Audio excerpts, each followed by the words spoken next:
ಸೌಪರ್ಣಿಕ, ಇದು ನಮ್ಮ ಮನೆನೇನಾ ಎಂದು ಆಶ್ಚರ್ಯದಿಂದ ಕೇಳುತ್ತಾರೆ.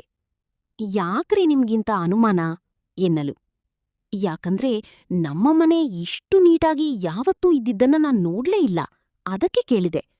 ಪರ್ವಾಗಿಲ್ಲ, ನಾನು ಹೊರಗೆ ಹೋದ್ಮೇಲೆ ಮನೇನ ತುಂಬಾ ಅಚ್ಚುಕಟ್ಟಾಗಿಟ್ಟಿದ್ದೀಯ ಎಂದರು.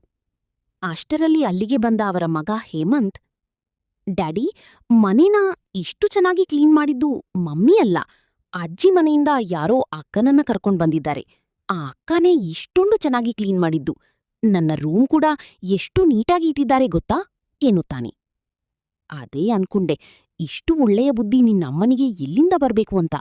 ಹೇಗೋ ಅಪರೂಪಕ್ಕೆ ನಮ್ ಮನೆ ನೋಡುವಂತೆ ಆಗಿದೆ ಎಂದರು. ಕೋಪಗೊಂಡ ಸೌಪರ್ಣಿಕ, ನಿಮ್ ಮಾತು ಸಾಕು, ಹೋಗಿ ಫ್ರೆಶ್ ಆಗಿ ಬನ್ನಿ, ಊಟ ಮಾಡೋಣಂತೆ ಎಂದಳು. ಅವಳು ಊಟ ಅಂತಿದ್ದಂತೆ ಸಂತೋಷ್ಗೆ ಭಯ ಶುರುವಾಗಿತ್ತು. ತಂದೆಯ ಮುಖ ನೋಡಿದ ಹೇಮಂತ್, ಡ್ಯಾಡಿ, ನೀವೇನೂ ಭಯ ಪಡಬೇಡಿ, ಯಾಕಂದ್ರೆ ಅಡುಗೆ ಮಾಡಿರೋದು ಮಮ್ಮಿಯಲ್ಲ, ಮನೆಗೆ ಬಂದಿದ್ದಾರಲ್ಲ ಆ ಅಕ್ಕ. ಏ ಕತ್ತೆ, ಸುಮ್ನೆ ಇರು, ನಾನೇನೂ ಅಷ್ಟು ಕೆಟ್ಟದಾಗಿ ಅಡುಗೆ ಮಾಡುವುದಿಲ್ಲ. ಮಮ್ಮಿ, ನಿನ್ನ ಅಡುಗೆ ನೋಡೋದಕ್ಕೆ ಚೆನ್ನಾಗಿರತ್ತೆ, ಬಟ್ ತಿನ್ನೋದಕ್ಕಾಗಲ್ಲ. ತನ್ನ ಅಡುಗೆಯನ್ನು ಅಣಕಿಸಿಕೊಂಡ ಮಗನನ್ನು ಒಡೆಯಲು ಕೈ ಬೀಸುತ್ತಾಳೆ. ತಕ್ಷಣ ಅದರಿಂದ ತಪ್ಪಿಸಿಕೊಂಡು ತಂದೆಯ ಹಿಂದೆ ಬಚ್ಚಿಟ್ಟುಕೊಳ್ಳುತ್ತಾನೆ ಹೇಮಂತ್. ನನ್ನ ಅಡುಗೆಯನ್ನೇ ಆಡ್ಕೋತೀಯನು, ಸಿಗು, ನಿನಗ್ ಮಾಡ್ತೀನಿ. ಹೋಗ್ಲಿ ಬಿಡು ಸೌಪರ್ಣಿಕಾ, ಪಾಪ ಇನ್ನೂ ಚಿಕ್ಕೋನು, ಅವನಿಗೆ ಹೊಡೆಯೋದು ಬಿಟ್ಟು ನಾನ್ ಫ್ರೆಶ್ ಆಗಿ ಬರ್ತೀನಿ, ಊಟಕ್ ರೆಡಿ ಮಾಡು. ನಿಮ್ ಮಗನನ್ನ ನೀವ್ ಯಾವತ್ತಾನೇ ಬಿಟ್ಕೊಟ್ಟಿದ್ದೀರಾ ಹೇಳಿ, ಹೋಗಿ ಫ್ರೆಶ್ ಆಗಿ ಬನ್ನಿ ಎಂದಳು. ಫ್ರೆಶ್ ಆಗಿ ಬಂದ ಸಂತೋಷ್ಗೆ ಊಟ ಬಡಿಸಿದಳು. ಅನ್ನ ಸಾಂಬಾರ್ ಜೊತೆ ಸೈಡ್ಸ್ ಐಟಮ್ ಇರೋದು ನೋಡಿ, ಪರವಾಗಿಲ್ಲ ಸೌಪರ್ಣಿಕಾ, ಇಷ್ಟೊಂದು ಐಟಮ್ ಮಾಡಿಸ್ಬಿಟ್ಟಿದ್ಯಾ ಎಂದು ಖುಷಿಯಾಗಿ ಊಟ ಶುರು ಮಾಡಿದರು. ಮೊದಲ ತುತ್ತು ತಿಂದವರಿಗೆ ಅಮೃತ ಸವಿದಂತೆ ಆಗಿತ್ತು. ವಾವ್, ಸೂಪರ್ ಆಗಿದೆ, 5 ಸ್ಟಾರ್ ಹೋಟೆಲ್ನಲ್ಲೂ ಕೂಡ ಇಷ್ಟು ಟೇಸ್ಟಿಯಾಗಿ ಮಾಡುವುದಿಲ್ಲ. ಮಾಡಿದ್ದ ಎಲ್ಲವನ್ನೂ ಚೂರು ಚೂರು ತಿಂದು ಟೇಸ್ಟ್ ನೋಡಿದವರಿಗೆ ತುಂಬಾ ಖುಷಿಯಾಗಿತ್ತು. ಸೌಪರ್ಣಿಕಾ, ಒಂದು ಕೆಲ್ಸ ಮಾಡು, ನಿನ್ ತಾಯಿಗೆ ಫೋನ್ ಮಾಡಿ ಅವರು ಬೇರೆ ಕೆಲ್ಸದವಳನ್ನ ನೋಡಿಕೊಳ್ಳೋದಕ್ಕೆ ಹೇಳು. ಬೇಕಿದ್ರೆ ಈ ಹುಡುಗಿಗೆ 1,000 ರೂಪಾಯಿ ಎಕ್ಸ್ಟ್ರಾ ಕೊಡೋಣ. ಅವಳು ಬೇರೆ ಏನೂ ಮಾಡದೇ ಇದ್ರೂ ಪರವಾಗಿಲ್ಲ, ಅಡುಗೆ ತಿಂಡಿ ಒಂದು ಮಾಡ್ಕೊಟ್ಬಿಡ್ಲಿ ಸಾಕು ಎಂದು ಚಪ್ಪರಿಸಿಕೊಂಡು ಊಟ ಮಾಡಿದರು. ಬರ್ತಾ ಇದ್ದಂತೆ ನೋಡಿದ ಕಮಲಾಕ್ಷಿ ಅವರಿಗೆ ಊಟಕ್ ಬಡ್ಸಮ್ಮ, ತುಂಬಾ ಹೊಟ್ಟೆ ಹಸಿವಾಗ್ತಾ ಇದೆ. ನಿನ್ ಕೈ ರುಚಿಯಿಂದ ನನಗೆ ಹೊರಗಡೆ ಊಟ ತಿನ್ನುವುದಕ್ಕೆ ಇಷ್ಟ ಆಗದೇನೆ ಮನೆಗ್ ಬಂದಿದ್ದೀನಿ. ಬೇಗ ಬಡ್ಸಮ್ಮ. ಗೌರಿ ಅಲ್ಲಿ ಕಾಣಿಸದಿದ್ದರೂ ಹೇಳಿದರು. ಗಂಡನ ಧ್ವನಿ ಕೇಳಿದ ಕಮಲಾಕ್ಷಿ ಅವರಿಗೆ ಭಯ ಶುರುವಾಗಿತ್ತು. ಏನೂ ಮಾತನಾಡದೆ ಅವರೇ ಊಟ ಬಡಸಲು ನಿಂತರು.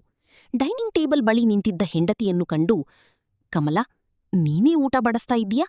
ಎಲ್ಲಿ ಗೌರಿ ಕಾಣಿಸ್ತಾ ಇಲ್ಲ ಅಂತ ಕೇಳುತ್ತಲೇ ಊಟಕ್ಕೂ ಕುಳಿತರು. ಒಂದು ತುತ್ತು ಕಲಸಿ ಬಾಯಿಗೆ ಇಟ್ಟವರಿಗೆ ತಿಳಿದಿತ್ತು ಅದು ಗೌರಿ ಮಾಡಿದ ಅಡುಗೆಯಲ್ಲ, ಹೆಂಡತಿ ಮಾಡಿದ ಅಡುಗೆ ಎಂದು. ಆದರೂ ಹೆಂಡತಿಯ ಮನಸ್ಸಿಗೆ ಬೇಜಾರು ಮಾಡಬಾರದು ಅಂತ ಅನ್ಕೊಂಡು ಸುಮ್ಮನೆ ತಿಂದು ಮುಗಿಸುತ್ತಾರೆ. ಗಂಡ ಒಂದು ಮಾತು ಏನೂ ಕೇಳದೆ ಊಟ ಮಾಡಿದ್ದಕ್ಕೆ ಸಮಾಧಾನದ ನಿಟ್ಟಿಸಿರು ಬಿಟ್ಟರು. ಕಮಲಾ, ಗೌರಿ ನಿನ್ನುವರು ಕರಿ ಸಿಮ್ ಬೇಕು ಅಂತ ಹೇಳಿದ್ಲು, ತಗೊಂಡ್ ಬಂದಿದ್ದೀನಿ. ನಾನೇ ಅವಳ ಮೊಬೈಲ್ಗೆ ಹಾಕಿಕೊಡ್ತೀನಿ, ಬರ್ತಾ ಮೊಬೈಲ್ ತಗೊಂಡು ಬರುವುದಕ್ಕೆ ಹೇಳು ಎಂದರು. ಒಂದು ಮಾತನಾಡದೆ ಕದಲದೆ ಅಲ್ಲೇ ನಿಂತಿದ್ದ ಹೆಂಡತಿಯನ್ನು ಕಂಡು, ಕಮಲಾ, ನಿನಗೆ ಹೇಳಿದ್ದು ಹೋಗಿ ಗೌರಿನ ಕರಿ, ಮತ್ತೊಮ್ಮೆ ಜೋರಾಗಿ ಹೇಳಿದರು. ಗಂಡನ ಜೋರು ಧ್ವನಿಗೆ ಬೆಚ್ಚಿದ ಕಮಲಾರವರು, ಅದು ಗೌರಿ ಮನೆಯಲ್ಲಿಲ್ಲಾರಿ ಎಂದರು. ಇಲ್ಲ ಅಂದ್ರೆ ಎಲ್ಲಿಗೋಗಿದ್ದಾಳೆ? ಮೊದಲೇ ಅವಳು ಹಳ್ಳಿ ಹುಡುಗಿ, ಸಿಟಿಯ ಪರಿಚಯ ಅವಳಿಗೆ ಇಲ್ಲ. ಏನಾದ್ರೂ ಬೇಕು ಅಂದಿದ್ರೆ ನನಗೆ ಫೋನ್ ಮಾಡಿದ್ರೆ ಆಗ್ತಾ ಇರ್ಲಿಲ್ವಾ? ಯಾಕವಳನ ಒಬ್ಬಳೇ ಕಳಿಸುವುದಕ್ಕೆ ಹೋದೆ? ಸ್ವಲ್ಪ ರೀಗಿದಂತೆ ಕೇಳಿದರು. ಮನೆಯಲ್ಲಿಲ್ಲ ಅಂದ್ರೆ ಹೊರಗಡೆ ಹೋಗಿದ್ದಾಳೆ ಅಂತ ಅಲ್ಲಾರಿ, ಸೌಪರ್ಣಿಕಾ ಬಂದಿದ್ಲು. ಹಿಮಾ ಕೂಡ ಮನೆಯಲ್ಲಿ ಒಬ್ಬಳೇ ಇದ್ದಾಳೆ ಅಂತ ಹೇಳಿ ಗೌರಿನ ಕರ್ಕೊಂಡು ಹೋದ್ಲು. ಮನೆ ಕೆಲಸಕ್ಕೆ ಅನ್ನೋ ವಿಚಾರ ಮುಚ್ಚಿಟ್ಟು ಕರೆದುಕೊಂಡು ಹೋದ ಬಗ್ಗೆ ಮಾತ್ರ ಹೇಳುತ್ತಾರೆ. ಈಗ ನನಗೆ ಗೊತ್ತಾಯ್ತು ಬಿಡು, ಅವರ ಮನೆ ಕೆಲಸಕ್ಕೆ ಯಾರೂ ಕೆಲಸದವರು ಸಿಗ್ತಾ ಇಲ್ಲ ಅಂತ ಹೇಳಿ ಗೌರಿನ ಕರ್ಕೊಂಡು ಹೋಗಿದ್ದಾಳೆಯಾ ನಿನ್ನ ಮಗಳು?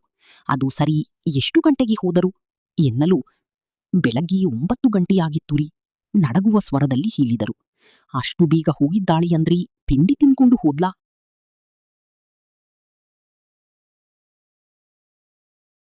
ಹಿಮಾ ಬೇಕು ಅಂತಲೇ ಮಮ್ಮಿ ನಮ್ಮನ್ನ ಸಂಜೆ ಹೊರಗಡೆ ತಿರುಗಾಡುವುದಕ್ಕೆ ಕರ್ಕೊಂಡ್ ಹೋಗ್ತೀನಿ ಅಂತ ಹೇಳಿದ್ದಾರೆ, ಅದಕ್ಕೆ ನಾನು ಬೇರೆ ಡ್ರೆಸ್ ಹಾಕೋಬೇಕು ಅಂತ ತನ್ನಷ್ಟಕ್ಕೆ ತಾನು ಗೌರಿಗೆ ಕೇಳಿಸುವಂತೆ ಹೇಳಿಕೊಂಡವಳೆ. ಜೋಡಿಸಿ ಇಟ್ಟಿದ್ದ ಡ್ರೆಸ್ಗಳನ್ನೆಲ್ಲ ಮತ್ತೆ ಹೊರಗೆ ತೆಗೆದು ಹಾಕಿದ್ದಳು. ಇದು ಚೆನ್ನಾಗಿಲ್ಲ, ಆ ಡ್ರೆಸ್ ಚೆನ್ನಾಗಿಲ್ಲ ಅಂತ ಹೇಳಿ ಜೋಡಿಸಿ ಇಟ್ಟಿದ್ದ ಬಟ್ಟೆಗಳನ್ನೆಲ್ಲ ಮತ್ತೆ ಹೊದರಿದ್ದಳು. ಬೆಳಿಗ್ಗೆಯಿಂದ ಊಟ ತಿಂಡಿ ಇಲ್ಲದೆ ಆಯಾಸಗೊಂಡಿದ್ದ ಗೌರಿ ಹಿಮ ಜೋಡಿಸಿ ಇಟ್ಟಿದ್ದ ಬಟ್ಟೆಗಳನ್ನೆಲ್ಲ ಮತ್ತಿ ಹಾಳು ಮಾಡಿದ್ದನ್ನು ಕಂಡು ಸಿಟ್ಟು ಬಂದಿತ್ತು. ನಿನಗೆ ಅಷ್ಟು ಗೊತ್ತಾಗೋದಿಲ್ವಾ? ಜೋಡಿಸಿ ಇಟ್ಟಿರೋ ಬಟ್ಟೆಗಳನ್ನೆಲ್ಲ ತೆಗೆದು ಹೀಗೆ ಬಿಸಾಕ್ತಿಯಲ್ಲ, ಮತ್ತಿ ಜೋಡಿಸೋದಕ್ಕೆ ಎಷ್ಟು ಟೈಮ್ ಆಗುತ್ತೆ ಗೊತ್ತಾ ನಿನಗಿ? ತುಂಬಾ ಬೇಸರದಲ್ಲಿ ಹೇಳಿದಳು. ಏನೇ ಬಾಯಿ ಜೋರಾಗ್ತಾ ಇದೆ? ನೀನು ಬಂದಿರೋದೇ ಮನೆ ಕೆಲಸ ಮಾಡೋದಕ್ಕೆ, ಅದನ್ನು ಮಾತ್ರ ಮಾಡು. ಹೀಗೆಲ್ಲ ಮಾತಾಡಿದ್ರೆ ಅಷ್ಟೇ, ಅಜ್ಜಿ ಮನೆಯಿಂದ ಗೇಟ್ ಪಾಸ್ ಕೊಡಿಸ್ತೀನಿ, ಹುಷಾರ್. ಆಮೇಲೆ ಮನೆ ಮುಂದೆ ಭಿಕ್ಷೆ ಬಿಟ್ಕೊಂಡು ತಿನ್ಬೇಕಾಗುತ್ತೆ. ಯು ಬ್ಲಡಿ ಬೆಗ್ಗರ್ ಎಂದಳು. ಹಿಮ ಬೆಗ್ಗರ್ ಅಂದಿದ್ದನ್ನು ಕೇಳಿ ಗೌರಿಗೆ ಕೋಪ ಬಂದಿತ್ತು. ನಾಲಿಗೆ ಹಿಡಿತ ಇಟ್ಕೊಂಡು ಮಾತನಾಡು. ಯಾರನ್ನ ನೀನು ಬೆಗ್ಗರ್ ಅಂತ ಇರೋದು?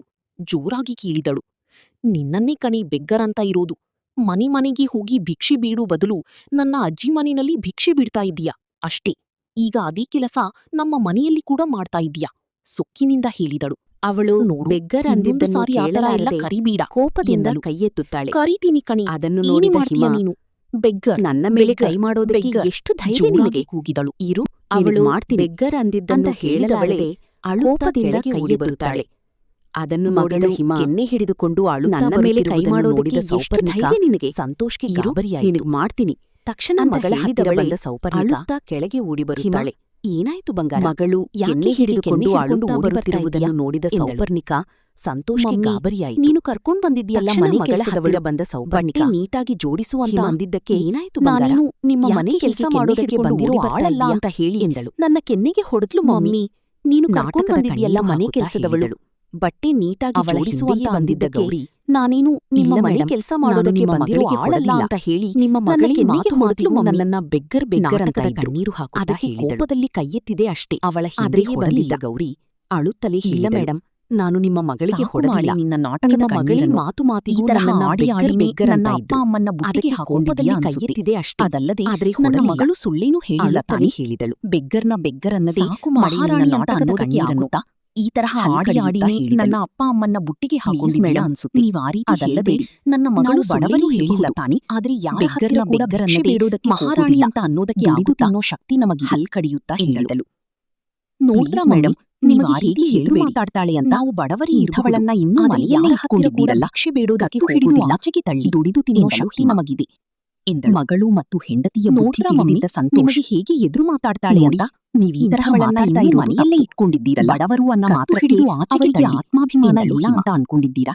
ಮಗಳು ನೀವು ಈ ಮತ್ತು ರೀತಿ ಹೆಂಡತಿಯ ಆಡೋದ್ರಿಂದಾನೇ ಬುದ್ಧಿ ತಿಳಿದಿದ್ದ ಯಾವ ಮನೆ ಸಂತೋಷ್ ಕೆಲಸದವರು ಸಿಗ್ತಾ ಇಲ್ಲ. ನೋಡಿ, ಮೊದಲು ನೀವು ಈ ತರಹ ಮನುಷ್ಯರನ್ನು ಮಾತಾಡ್ತಾ ಮನುಷ್ಯರ ಇರೋದು ತರಹ ತಪ್ಪು. ನೋಡೋದನ್ನ ಇಷ್ಟೆಲ್ಲ ಕಲಿ. ಬಡವರು ಆದ್ಮೇಲೆ ಅನ್ನೋ ಇವ್ಳು ಮಾತ್ರಕ್ಕೆ ನಮ್ಮನೆಯಲ್ಲಿ ಗುಣಜವ ಅವರಿಗೆ ಆಡೋದನ್ನ ಬಿಟ್ಟು ಆತ್ಮಾಭಿಮಾನ ಹೇಳಿದವಳನ್ನ ಮನುಷ್ಯರಾಗಿ ಅನ್ಕೊಂಡು ಅವಳ ಬಯಸಿ. ಕೈಯನ್ನು ಹಿಡಿದು ಆ ಹುಡುಗಿ ಎಳೆದು ಆಡೋದ್ರಿಂದಾನೇ ಆಚೆಗೆ ಯಾವ ಮನೆ ನೂಕುತ್ತಾಳೆ. ಕೆಲಸದವರು ಸಿಗ್ತಾ ಇಲ್ಲ. ಆ ಸಮಯಕ್ಕೆ ಮೊದಲು ಬಂದ ಆ ಮನುಷ್ಯರನ್ನು ವ್ಯಕ್ತಿ ಯಾರು? ಮನುಷ್ಯರ ತರಹ ನೋಡೋದನ್ನ ಗೌರಿಯ ಕಲಿಯಿರಿ. ಜೀವನವೇ ಈ ರೀತಿ ಬದಲಾಗುತ್ತದಾ? ಒಣಜಂಬ ಆಡೋದನ್ನ ಬಿಟ್ಟು ನಿರೀಕ್ಷಿಸಿ ಮುಂದಿನ ಮನುಷ್ಯರಾಗಿ ಸಂಚಿಕೆಯಲ್ಲಿ. ವರ್ತಿಸಿ.